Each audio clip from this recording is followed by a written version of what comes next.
السلام عليكم سودو libaaxii libaaxad maanta waxaan doonayaa inaan kuu sharxo filim lagu magacaabo Outpost balse intaanu guda galin muuqaalka aynu ku yaranayno su'aashan aadka u fudud waxaan rajeynayaa in su'aalihii hore su'aashan aad uga fududaan doonto waxaan ku tusinayaa sawir waxaan doonayaa inaad si fiican u eegto kadibna aad ka soo saarto ugu yaraan 5 xayawaan haddii aysan ka badnayn haddaba waxaan rajeynayaa inaad ila fahanto meeshan u socdo aadna isku dayi doonto inaad soo saarto xayawaanada hana iloobi jawaabtaada inaad ku cabirato qaybta commentiga aynu soo laabano muuqaalkeena filimkan waxaa laga sameeyay qis xaqiiq ah oo ku dhacday ciidamada Mareykanka 2009kii dhacdada filimkuna waxay ku bilaabanaysaa ciidamada Mareykanka oo saaran helicopter kuwa uu ku sii jeeday saldhig ay ku lahaayeen wadanka Afghanistan saldhig waxa uu ku yaalaa goob buur ah oo aad u halis badan in habaara kadib markay yimaadaan waxa si diiran u soo dhaweynaya ciidankii kale ee joogay goobta iyo sidoo kale taliyahooda inta kadibna si nidaam ah waxa la kala geenayaa qolalkooda iyo goobihii ay kala seexan lahaayeen subax markuu waagu dilaacay ciidankii waxay imaanayaan bartamaha saldhiga si ay u kala bartaan taliyihii goobta oo kala tusiyay ayaga iyo qeybaha saldhiga waxa uu dhigta ugu dhibcinaya in goobtan ay halis badan tahay maadaama la soo weerari karo sikin walba sida darteedna ay mar walba feejignaadaan wuxuuna sidoo kale u sheegayaa inay soo weeraraan halkan kooxo is aruursado oo aan rabin in Ameerikaanku ay halkan joogaan inta kadib markaan waxaan aragnaa nin ka mid ah ciidamada Afghanistan ee la joogay ciidamada Ameerikaanka oo raba inuu dilo ay uu ku tilmaamay inuu hayo cudur laakiin waxa ka diidaysa qayb ka mid ah askartii ku cusbeed saldhiga balse lama filan sidii uu taliyahaba u sheegayay waxa isla daqiiqada la soo weeraraya saldhiga ilaa iyagu ay iska difaacaan oo ay iska caabiyaan in cabaara uu dagaalku socdana waxay ka adkaanayaan kooxdii intaa kadib taliyihii oo socda bartamaha saldhiga waxa ku soo cararaya askari Afghanistan ah isagoo iska difaacaya waxa uu ku ridaya dhulka habeenkii markii la gaaray askartii waxa ay si wada jir ah ugu casheynayaan gudaha saldhiga laakiin taliyuhu wuxuu aad u canaananayaa mid ka mid ah askartii oo isticmaalay maandooriye waxa uu sheegayaa inuu shaqada ka joojin doono sidoo kalena uu muteysan doono xabsi isagoo waliba ah askari haddii uu mar dambe sameeyo ficilka intaa kadib markuu waagu dilaacay taliyihii waxa uu hal meel isugu keenayaa ciidamadii isagoo u sheegaya xalka kaliya ee ay weeraradan zaidka ku joojin karaan in ay tahay dadka deegaanka inay la heshiiyaan ayna la yeeshaan cilaaqo fiican si dhibka ugu kala yaraado waxa uu ciidankiisii ku hamriyaa inay u balamiyaan oo ay hal meel isugu keenaan odayaasha deegaanka si uu la fadhiisto isla markiiba waxa ay soo aadiyaan dhinacii dadka si ay odayaasha u soo kaxeeyaan waxyar kadibna taliyihii waxa uu bilaabayaa in odayaashii uu weydiiyo marka hore sababta ay weeraradan zaidka ugu socdaan dhinaca saldhiga laakiin mid ka mid ah odayaashii isaguna waxa uu taliyaha weydiinayaa sababta ay iyaga halkan u yimaadeen laakiin taliyihii waxa uu ugu jawaabayaa in muhiimadda ay halkan u yimaadeen ay tahay in kaliya dadka deegaanka ay ka xureeyaan ama ay ka dulqaadaan kooxdan maadaama amnigooda ay halis ku yihiin intaa kadibna mid kasta oo ka mid ah odayaashii waxa uu siinayaa lacag si uu ugu soo jiito iyaguna ay isgartaan oo ay la shaqeeyaan Ameerikaanka odayaashii isla markiiba way soo dhaweynayaan waxayna ku wareejinayaan hubabkii ay wateen habeenkii markii la gaaray ciidamadu markan waxay bilaawayaan inay iska baashaalaan oo ay isdhigtaan maadaama ay la heshiiyeen odayaashii deegaanka ayna ka walwalsaneen habeenka wax weerar ah laakiin subaxii markuu waagu dilaacay goor horeba waxa ay ku waabariisanayaan rasaas kulul isla markiiba waxay bilaawayaan inay isdifaacaan intaa kadibna dagaalku waxa uu dhammaanayaa iyadoo aan cidna waxba soo gaarin markii la gaaray habeenkii taliyihii waxa uu ciidamadiisa ku amrayaa inay isdiyaariyaan si habeenka ay u sameeyaan baaritaano iyo howlgallo ay ku ogaanayaan halka laga xigo oo ay kooxdu weerarka ka soo qaado inta badan in cabaara kadib oo ay ka soo baxaan saldhiga waxa ay soo qaadayaan wadada miswaxyar kadib waxay dareemayaan in wadada ay tahay mid halis ah dhammaantood waxa ay bilaawayaan inay ka soo wada degaan gawaarida marka laga reebo taliyihii oo saarnaa gaarigiisa waxayna bilaawayaan inay ku dhex lugeeyaan bartamaha buuraha ayna sidoo kale sii baaraan wadada daqiiqada kadib markii ay hore u socdaan waxay amrayaan in gawaaridu ay soo dhaqaaqaan laakiin lama filaan hal mar gawaaridii waxaa ka wada lumaysa jihada maadaama goobtu ama wadadu ay tahay meel u dhaxaysa laba buurood intaa kadibna gaarigii uu saarnaa taliyihii waxa uu ku dhacayaa dhulka kadibna waxaa ka kacaya dab aad u xoogan intaa kadibna askartu waxay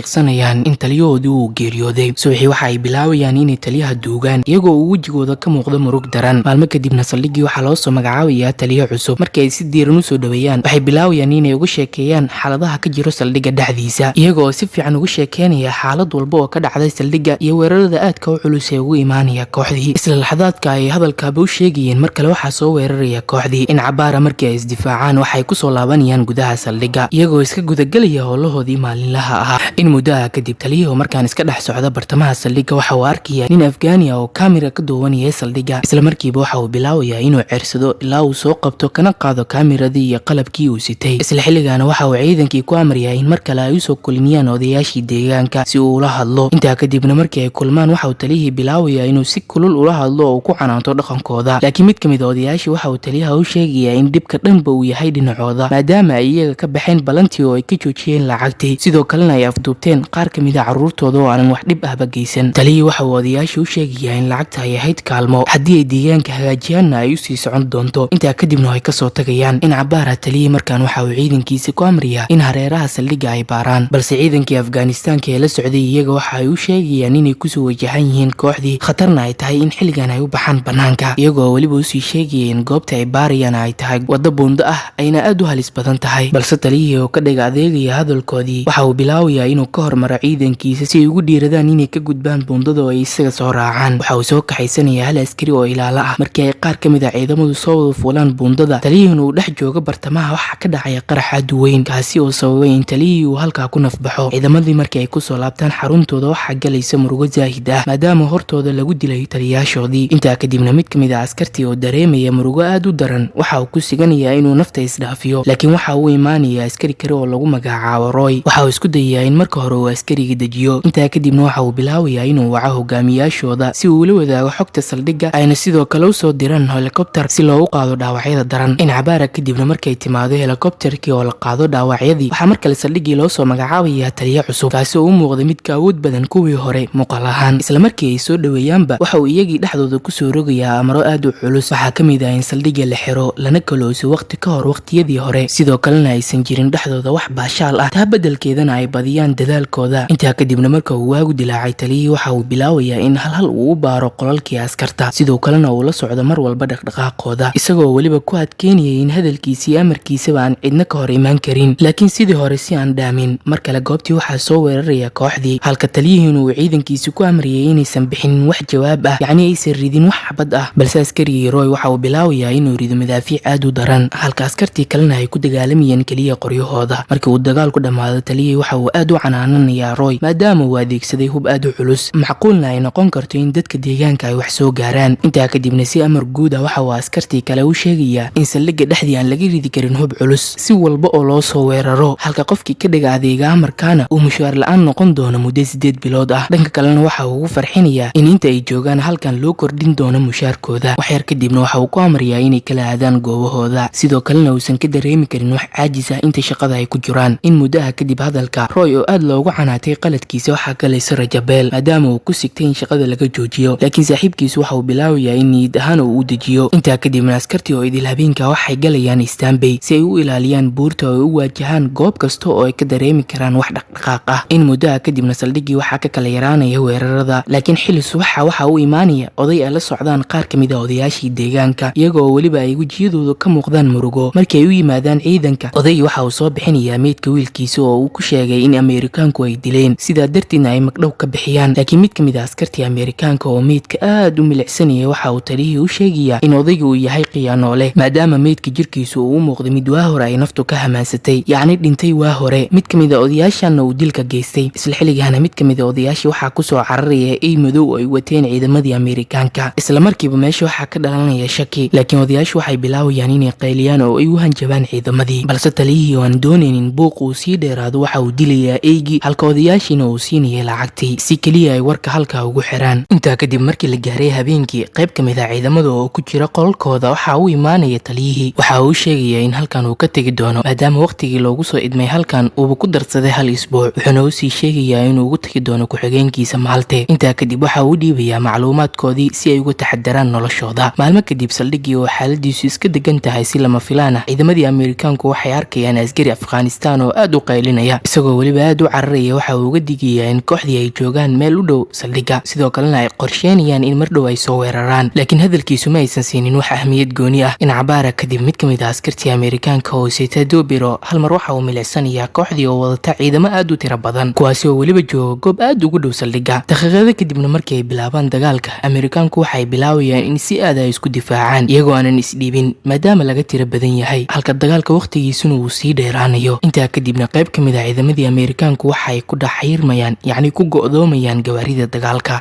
maadaama aagooda ay kooxdii saarteen liif. intaa kadib waxay soo wacayaan Roy si uu u caawiyo uu aagga uga bixiyo. Roy isla markii uu ka aqbalo waxa uu soo aadayaa dhinacooda isagoo hore u soo kaxaysanaya qayb ka mid a ciidamadii. waxyar kadib markuu u soo dhawaado waxa uu la kulmayaa xabada aad u tiro badan ilaa uu awoodi waayay inuu gaaro goobtii ay ku jireen saaxiibadii. waxa uu ku gabanayaa ama aag ka dhiganayaa goob shub ah, laakiin lama filaan waxa uu milicsanayaa qayb ka mid a kooxdii oo soo gelaya gudaha saldhigga. waxa uu bilaabayaa inuu u soo jeesto dhinacooda ilaa uu laayo dhammaantood. intaa kadib waxa uu la hadlayaa saaxiibadii ku jiray gaariga isagoo u sheegaya in qorshihiisii uu ku fashilmay balse uu raadinayo qorshe kale si uu iyaga u badbaadiyo. intaa kadib iyagoon isdhigan waxay go'aansanayaan inay si tartiiba albaabka u riixaan, balse labadii ugu horeysay markay u soo baxdo banaanka isla markiiba waxay ku soo noqonayaan gaariga maadaama meesha uu saarnaa liif. laakiin mid kamid ah ciidankii oo niyad ahaanan ku jirin wax cabsi ah waxa uu si lama filaan ugu soo baxaya gaariga si uu u caawiyo saaxiibkood oo dhaawaca ilaa iyaguna ay ku soo dhiiradaan oo ay ka soo baxaan aaggii. saacado kadib oo weli socdo dagaalka, ciidankii Ameerikaanku markan waxay ogaanayaan in xaaladdu aysan wanaagsanayn, jiha walbana laga soo weeraray, ayna adag tahay inay hantaan guusha dagaalkan, iyagoo weliba wejiyadoodu ay ka muuqato cabsi ilaa ay hal mar milicsadaan helikobtar rasaas roob uga dhigaysa kooxdii. isla markiiba waxaa soo galaysa dhiiranaan zaa'ida, waxay bilaabayaan inay sii dhammaystiraan kooxdii ilaa uu dagaalku soo idlaado ayna badbaadaan qayb ka mid ah ciidankii Ameerikaanka, balse goobta weli ay u muuqato mid aad u wada holcaysa. in cabaara kadib markuu uu soo dhammaaday howlgalkooda waxaa u imaanaysa diyaarad si ay dib ugu celiso guryahooda. filimkan waxa uu soo dhammaanayaa iyadoo wejiyadooda ay ka muuqato daruuf zaa'id ah ayna aad uga soo rafaadeen goobtaas. hadda waxaynu soo gaarnay gunaanudka iyo gabagabada muuqaalkeena maanta. waxaan rajaynayaa in muuqaalka aad la dhacday lana wadaagi doonto ugu yaraan mid ka mid ah saaxiibada si uu u daawado. mahadsanid.